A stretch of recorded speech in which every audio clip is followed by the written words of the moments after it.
Assalamualaikum warahmatullahi wabarakatuh.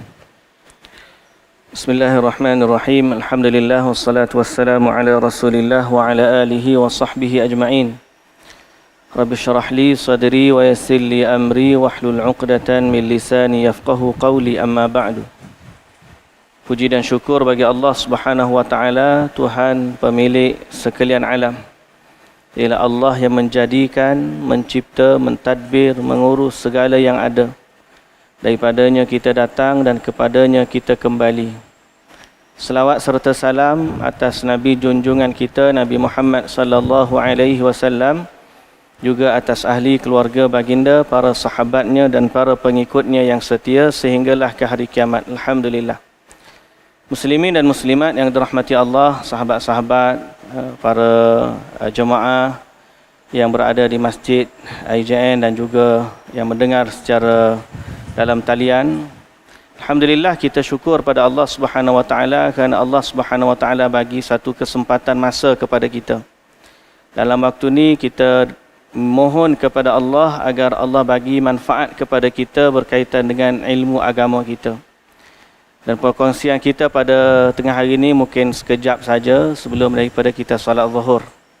Baik, muslimin dan muslimat yang dirahmati Allah Subhanahu wa taala. Kita nak ambil satu pengiktibar pada hari ini apabila kita berada di masjid ini, tambah pula kita berada di IJN, sebuah hospital yang mana di sinilah orang sakit datang, ada orang balik sembuh, ada orang balik belum lagi sembuh, dan ada orang keluar daripada ni dalam keadaan tidak seperti mana dia datang. Yang mana kita mengingatkan kita bahawa perjalanan hidup ni itulah dia. Setiap yang datang pasti akan pergi. Namun yang lebih penting daripada semua itu ialah apa yang kita nak bawa apabila kita kembali kepada Allah Subhanahu wa taala. Semua orang tak nak cerita tentang perkara, bila dengar cerita tentang kematian, orang tak suka. Bukan sekadar kita tak suka, semua orang tak suka. Sehingga Aisyah radhiyallahu anha, Abu Hazim, seorang ulama, pernah ditanya, "Malana nakrahul maut?" Wahai Abu Hazim, kenapa kita tak suka cerita kepada tentang kematian? Jawab dia, "Li'annakum ammartum dunyakum wa kharrabtum ukhrakum. فأنتم تكرهون أن تنتقلوا من العمران إلى الخراب." Dia kata kerana kamu tak suka cerita ni sebab kamu dah terlalu indahkan dunia kamu dan kamu tak bina akhirat kamu, abaikan akhirat kamu, sehingga kamu tak suka untuk berpindah daripada tempat yang kamu dah bina kepada tempat yang belum tahu ada apa-apa. Yang menyebabkan kita ramai orang bila tak suka dengan cerita tu. Tetapi satu hakikat yang mesti kita tahu, Allah menamakan dia sebagai satu keyakinan, hakikat yang diyakini bahawa setiap yang datang pasti kembali. Dan kita tak boleh lari daripada hakikat tersebut. Persoalan yang lebih utama daripada itu ialah apa yang kita nak bawa apabila kita dijemput oleh Allah Subhanahu wa taala.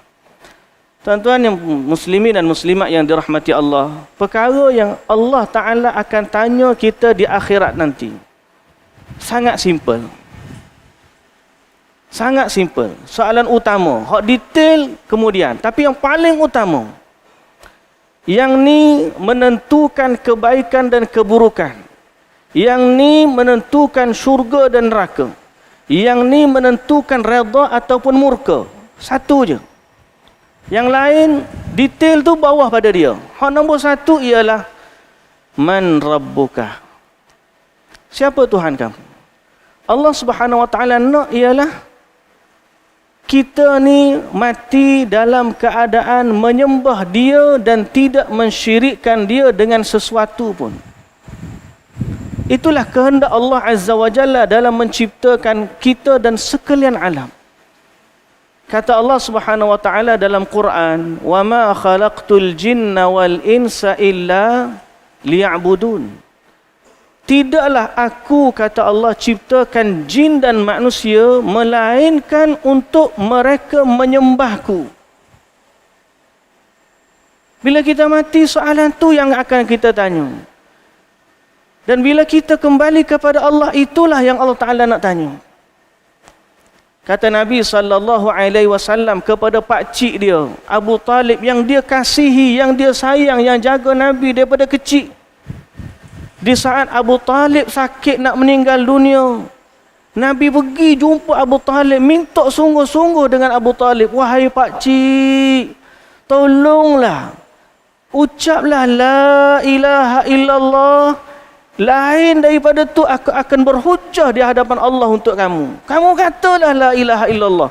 Lepas kamu kata yang ni, yang lain, aku akan berhujjah di hadapan Allah untuk kamu. Kalau ada la ilaha illallah, inilah dia orang yang boleh masuk syurga. Walau dia jahat, dia bunuh orang, dia berjudi, dia berzina, dia minum arak, tapi dia mengucap la ilaha illallah dengan sepenuh hati, dia ikhlas, bukan munafik. Sampai akhirat, keimanan kita orang ni akan dihukum dengan di atas kesalahan dia. Dihukum atas kesalahan membunuh, dihukum atas kesalahan mencuri, merompak, berjudi, berzina sebagainya. Dihukum. Tapi setelah akhirnya habis tempoh hukuman, habis dia ataupun dia dapat keampunan dari Allah, Allah masukkan dia nanti ke dalam syurga Allah, kerana dia termasuk daripada kalangan orang yang beriman kepada Allah. Tapi kalau dia ni baik setara mana pun, tolong orang, bantu orang miskin, buat baik kepada jiran, suka sedekah, suka bagi hadiah, satu je, dia tidak beriman kepada Allah Subhanahu Wa Taala. Tak ada dalam hidup dia la ilaha illallah. Maka dia masuk sampai hari akhirat, Allah Ta'ala tanya dia, siapa Tuhan kamu? Bila bukan Allah Tuhan dia, dia nak minta tolong siapa? Allah Ta'ala kata, mungkin minta dengan Tuhan yang kamu sembah di dunia dulu. Tuhan dia rupa-rupanya Tuhan palsu, bukan Tuhan. Apa jadi kebaikan dia yang begitu banyak tadi? Allah Ta'ala kata apa? Wa qadimna ila ma amilu min amalin faja'alnahu haba'an manthura. Kami bentangkan kepada dia apa yang dia buat selama hidup ini, lalu kami jadikan dia debu-debu yang berterbangan. Tak ada nilai. Pasal apa? Sebab dia buat semua tu bukan kerana Allah. Dia memiliki Tuhan selain dari Allah. Bila orang beriman masuk syurga, dia nak masuk syurga juga, tak boleh. Pasal apa Allah Ta'ala kata, innahu man yushrik billah faqad harramallahu alaihil jannah wa ma'wahun nar. Sesiapa yang menduakan Allah, sesiapa yang menyekutukan Allah dengan sesuatu, sesiapa yang mensyirikkan Allah dengan sesuatu, innahu man yushrik billah faqad harramallahu alaihil jannah, maka Allah mengharamkan dia syurga. Tidak akan dapat dia masuk syurga. Poin yang paling utama yang clear ialah kerana syurga itu milik Allah. Sesiapa saja yang menyembah selain Allah, silakan cari syurga selain syurga Allah. Atas dunia ni tak apa, Allah bagi izin duduk. Beriman ke tak beriman, atas dunia Allah bagi duduk. Tapi di akhirat nanti Allah letak satu kaedah. Allah sendiri kata, sesiapa yang mensyirikkan Allah dengan sesuatu, Allah haramkan dia daripada syurga. Usahakan nak masuk syurga, tuan-tuan. Nak tengok syurga pun tak dapat. Usahakan nak tengok syurga, tuan-tuan. Nak cium haruman syurga pun tak dapat. Dan nak dengar suara-suara yang indah daripada syurga pun tak dapat. Dan lagi dahsyat, tuan-tuan, syurga ni nak bayang pun tak sampai. Kata Nabi SAW dalam hadis qudsi, Allah kata, aku janjikan bagi hamba-hambaku ma la ainun ra'at, apa yang mata tak pernah tengok, wala udhunun sami'at, telinga tak pernah dengar, wala khatara ala qalbi bashar, terlintas di hati pun tak pernah. Jadi tak pernah orang yang kafir ni dia tak akan dapat mengecapi nikmat syurga. Masuk tu confirm tak dapat. Apa usahakan masuk, nak tengok pun tak boleh. Nak dengar suara-suara indah syurga pun tak boleh. Nak bayang syurga pun tak sampai. Kerana kenikmatan syurga yang begitu tinggi yang Allah Ta'ala sediakan hanya kepada hamba-hamba Allah yang beriman. Jadi tuan-tuan muslimin dan muslimat, para jemaah yang dirahmati Allah Subhanahu wa Ta'ala, perhatikan balik. Hari ini harta kita yang paling utama ialah keimanan kita kepada Allah. Si fakir yang beriman ada harapan tak masuk syurga? Ada. Si kaya yang beriman ada harapan tak masuk syurga? Ada. Orang sakit yang beriman ada harapan tak masuk syurga? Orang sihat yang beriman ada harapan tak masuk syurga? Kita patah balik. Orang kaya yang kafir ada harapan tak nak masuk syurga? Mati orang kaya bukan kafir. Orang kaya yang mati di atas kekufuran. Kalau dia hidup lah ni dia kafir. Sebelum dia mati masuk Islam, alhamdulillah. Orang kaya mati di atas kekufuran, mati dalam kekufuran. Ada harapan tak masuk syurga? Jangan kata ustaz Allah, takkan lagi. Ini kita bahas tentang kaedah yang Allah sendiri letak dan Allah sebut dalam Quran. Orang kaya mati di atas kekufuran.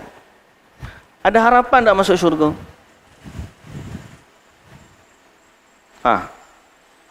Supaya Abu Talib pakcik Nabi lah. Kalau kita kira emosi, memang kita sayang. Pakcik Nabi lah Nabi sedih. Tapi Nabi sampai menangis. Tahu mana pun pakcik yang dia sayang tu meninggal dalam keadaan tidak beriman. Ada harapan masuk syurga? Tak ada. Orang miskin mati dalam kekafiran, ada harapan masuk syurga? Tak ada. Orang berjawatan tinggi mati dalam kekufuran, ada harapan masuk syurga? Tak ada. Fir'aun kaya, Namrud raja dunia. Namrud ni tuan-tuan disebut dalam tafsir 4 raja yang pernah memerintah dunia, bumi. Bukan kerajaan kecil-kecil tak. Kekuasaan dia daripada timur sampai ke barat, semua milik dia. Ada 4 raja dalam dunia. 2 daripadanya beriman, 2 daripadanya kafir. Yang beriman siapa?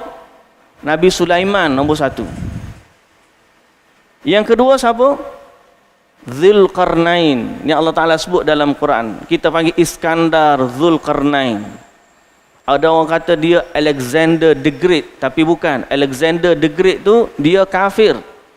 Zulkarnain ini beriman. 2 watak yang berbeza. 2 ni kekayaan dia, kekuasaan dia daripada timur sampai barat. Dia beriman. Masuk syurga tak? InsyaAllah. 2 lagi kafir. Raja, kekuasaan dia luas, tapi tak beriman. Di mana kedudukan dia? Boleh masuk syurga? Tak boleh. Siapa dia? Yang kafir pertama ialah Namrud. Raja Namrud. Hak lawan dengan Nabi Ibrahim. Ni raja dahsyat ni. Yang keempat, nama dia Nebuchadnezzar ataupun Bukhtanasar, raja Babylon zaman dulu. Ni 4 raja. 2 beriman, 2 kafir. Saya tanya, yang beriman boleh masuk syurga? InsyaAllah. Raja ni walaupun dia raja, kekuasaannya luas, tapi dia kufur kepada Allah, boleh masuk syurga? Tak boleh. Ini kaedah. Tuan-tuan yang dirahmati Allah, muslimin dan muslimat yang dirahmati Allah Subhanahu wa Ta'ala sekalian, setelah kita faham bahawa harta yang paling utama yang kita kena pertahankan, defend dalam hidup kita, ialah keimanan kepada Allah yang kita panggil sebagai tauhid. Allah Ta'ala sebut dalam surah Ali Imran, setiap minggu kita dak baca surah ni, ya ayyuhallazina amanu taqullaha haqqa tuqatih wa la tamutunna illa wa antum muslimun. Wahai orang yang beriman, bertakwalah kamu kepada Allah dengan sebenar-benar takwa, dan janganlah kamu mati melainkan dalam keadaan Islam. Pasal ini memang penyelamat. Baik. Itu asas yang paling basic. Kita nak pergi deep lagi daripada tu. Tuan-tuan yang dirahmati Allah, apabila seorang dia mengucap la ilaha illallah, maka dia dikira orang beriman dan bertauhid kepada Allah. Persoalan, setelah daripada dia mengucap dua kalimah syahadah la ilaha illallah, apakah boleh ataupun mungkin sebelum daripada dia mati dia terkeluar daripada agama Islam? Orang ni mengucap, tapi dia dalam mengucap tu dia terkeluar daripada agama Islam, ataupun agama Islam dia terbatal. Boleh berlaku ke tak boleh berlaku? Ada dua keadaan. Pertama, dia memang declare dia keluar Islam. Orang ini dia panggil murtad. Dia dah masuk Islam, dia declare dia dah keluar Islam. Orang ni dia panggil hukum murtad. Tangkap, bawa jabatan agama, minta bertaubat, pujuk, bagi faham, ancam, hukum, tak nak juga. Akhir sekali lepas beberapa siri, tak nak juga. Hukum Islam, hukum dia dibunuh sampai mati. Keadaan yang kedua, dia tak isytihar murtad. Dia tak declare pun dia murtad, tapi dia melakukan amalan-amalan yang mungkin dia sendiri tak sedar. Amalan tersebut menyebabkan dia terkeluar daripada agama Islam. Boleh faham? Ataupun dia mengucapkan sesuatu yang dia tak sangka ucapan dia boleh menyebabkan agama dia terbatal. Ataupun dia mengiktikad dengan satu kepercayaan dalam hati dia, dengan kepercayaan yang mana membatalkan keislaman dia dan membatalkan kalimah la ilaha illallah yang dia sudah ucapkan. Di sinilah kita sebagai seorang Muslim yang beriman kepada Allah mesti membentengi diri kita dan membentengi tauhid, keimanan yang ada pada kita daripada perkara-perkara yang boleh merosakkan dia dan membatalkan dia. Macam mana kita nak membentengi tauhid kita? Dan daripada apa kita kena benteng tauhid kita? Kita membentengi tauhid daripada perkara-perkara yang membatalkan dan merosakkan dia. Saya ringkaskan, masa kita pun dah tak banyak, kepada 10 perkara. Ringkas dah tu 10 perkara yang membatalkan tauhid dan keimanan seseorang.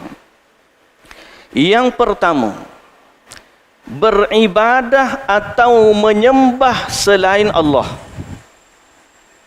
Tiba-tiba hari ni dia pergi sujud kepada selain Allah. Dia mengucap 2 kalimah syahadah, tapi dia beribadah, dia sujud. Sujud ni ibadah kan? Dia pergi sujud kepada selain Allah,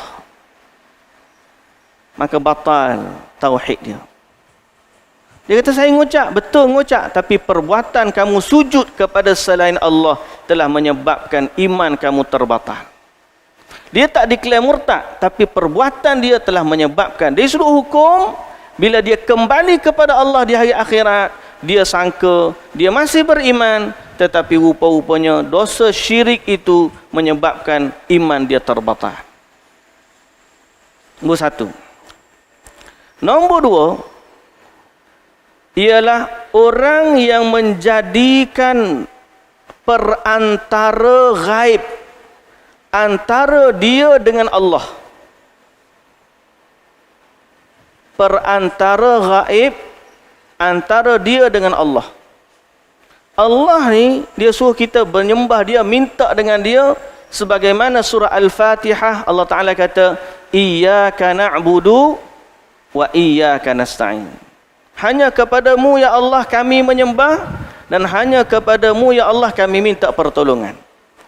Tiba-tiba ada orang dia pergi berdoa menyembah selain dari Allah. Hak tadi sembah, hak ni dia minta, sedangkan Allah Ta'ala kata wa iyyaka nasta'in. Hanya kepadamu ya Allah aku minta. Ada orang pergi nak mengandung, contoh, dia pergi ke dalam kawi, duk minta, duk berendam dengan tasik dayang bunting. Ada masuk viral, dia kata kalau nak mengandung, pergi berendam di tasik dayang bunting. Pasal siapa berendam gitu, akan balik mengandung. Soalan dia minta dengan siapa? Dayang bunting tu siapa? Bagi contoh je tu. Perbuatan tersebut boleh dianggap atau dikira dalam Islam minta kepada selain Allah, dan dia boleh membatalkan syahadah. Yang ketiga, orang yang tidak mengkufurkan orang musyrikin. Contohnya bila saya sebut macam ni, Islam saja yang masuk syurga, orang kafir tak boleh masuk syurga. Dia berkata, mana boleh Ustaz cakap macam tu? Orang kafir pun baik juga. Pada saya, semua orang boleh masuk syurga. Dia Islam ke, dia kafir ke, asal dia baik, dia boleh masuk syurga. Sebab agama ni semua sama je. Yang penting kita baik je. Tuan-tuan, bahaya tu. Bahaya cakap macam tu. Sebab apa? Sebab Allah, Tuhan punya syurga sendiri kata, inna dina indallahil Islam. Allah Ta'ala ni, dia kata dia agama di sisi Allah hanya Islam. Sehingga dalam ayat yang lain Allah Ta'ala kata, wa may yabtaghi ghairal islami dina falan yuqbala minhu wa huwa fil akhirati minal khasirin. Siapa yang mencari selain Islam sebagai agama, maka di hari akhirat nanti dia termasuk dari kalangan orang yang rugi. Habis tu kawan saya ni macam mana Ustaz? Dia baik dengan saya tapi dia tak beriman. Itulah tanggungjawab kita nak ajak dia kembalilah kepada Islam agar kita semua sama-sama boleh masuk syurga. Sebab kita sayang setara mana pun, Allah tak nilai emosi kita. Allah akan nilai nombor satu keimanan yang ada dalam hati dia. Ingat sebaik-baik pak saudara Nabi, dia ni pak saudara Nabi yang bela daripada kecil, Abu Talib. Bila dia mati dalam keadaan tidak Islam, Nabi tak boleh keluarkan dia daripada syurga, daripada neraka, buat masuk ke dalam syurga. Padahal Nabi sangat sayang kepada dia. Tu Nabi. Jadi kalau kita betul sayang kepada orang yang ada di keliling kita, ajaklah mereka kembali kepada agama yang benar, supaya kita semua boleh berhujjah di hadapan Allah bahawa di hari akhirat nanti, ya Allah, aku beriman kepadamu.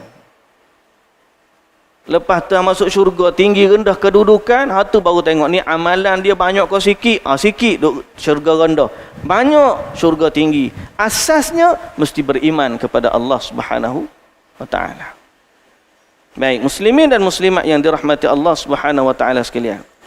Yang keempat, orang boleh terkeluar daripada Islam apabila dia menganggap ada orang lain lebih pandai, lebih betul, lebih benar daripada Nabi SAW.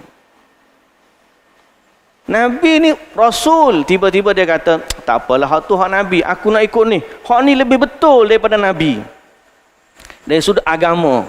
Ni, dia kata macam tu, dia beriktikad ada orang lebih betul petunjuknya daripada Nabi SAW. Maka iman dia juga boleh terbatas. Kemudian yang kelima, dia membenci sesuatu yang dibawa oleh Nabi SAW. Bila Nabi bawa kepada dia syariat, dia tak suka. Aku benci lah. Aku benci. Padahal Nabi kata ni Islam yang dibawa oleh Nabi. Dia benci syariat. Dia membenci syariat. Malah pada pandangan dia syariat Islam mungkin tidak valid. Syariat Islam kolot. Syariat Islam zalim. Tak suka. Di saat dia tak suka dan benci kepada apa yang dibawa oleh Nabi SAW, agama dia boleh terbatal. Yang ke-6, memperolok-olokkan agama, mempermainkan agama. Dia mempermainkan agama, istihza. Macam orang kata dia lukis karikatur Nabi, atau dia pun ada setengah orang tu dia pijak Quran. Dia mempermainkan agama. Sebut nama Allah main-main, buat bahan lucu. Dia boleh terkeluar daripada agama. Yang ke-7, dia melakukan sihir, memuja syaitan dan jin. Keluar agama. Dia ngucap, tapi dia pergi tukang sihir suruh buat ritual, puja jin dan sebagainya, syaitan. Dia buat, dia terbatal agama dia. Yang ke-8, membantu orang musyrikin dalam memerangi orang Islam. Ni orang musyrik Israel lalu contohnya, lawan Palestin orang Islam. Tiba-tiba ada orang Islam pergi tolong Israel. Instead tolong orang Palestin, dia pergi tolong Israel. Sifat dia menolong orang kafir dalam memerangi orang Islam boleh menyebabkan dia terkeluar daripada Islam.